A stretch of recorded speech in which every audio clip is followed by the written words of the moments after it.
Yung susi guys ng motor natin, naiwan natin dito, nakasaksak pa. Hinahanap ko, nawawala. So pag uwi natin kaninang umaga, hindi ko pala natagtag. Hanip na yan. Ay pucha, flat. Ha? Sa tikit pinaano mo na? Flat uli. Nakabutas na yan.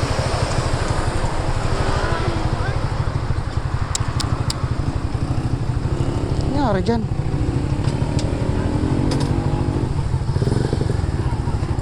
Anong nangyari sa gulong ko? Ano yan? Ha? Butas na yan. Butas yan. Ganyan.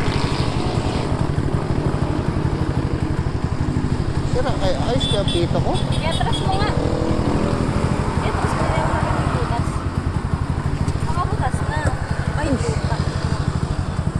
Wasak na. Wala. Nabigay na. Hindi, sadya yan.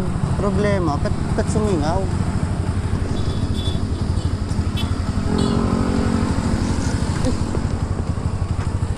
Pahanginan ko na lang dun.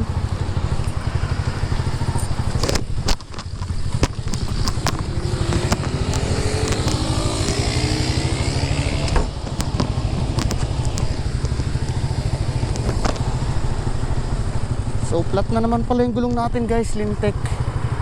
Ay linggo ngayon, di ako sigurado kung bukas doon. Pero titignan natin kung bukas yung pinagpagawa natin ng gulong.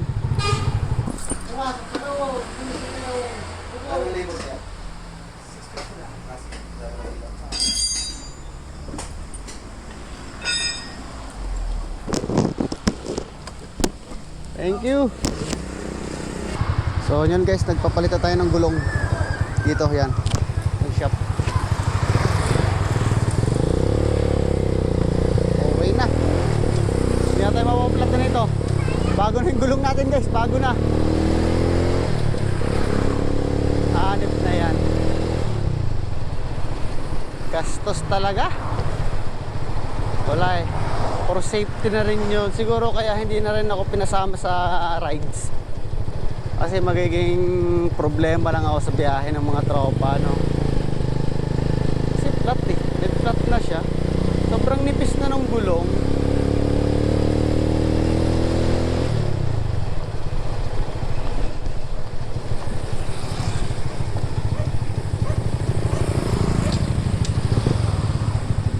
So nagpapalit na tayo ng bago.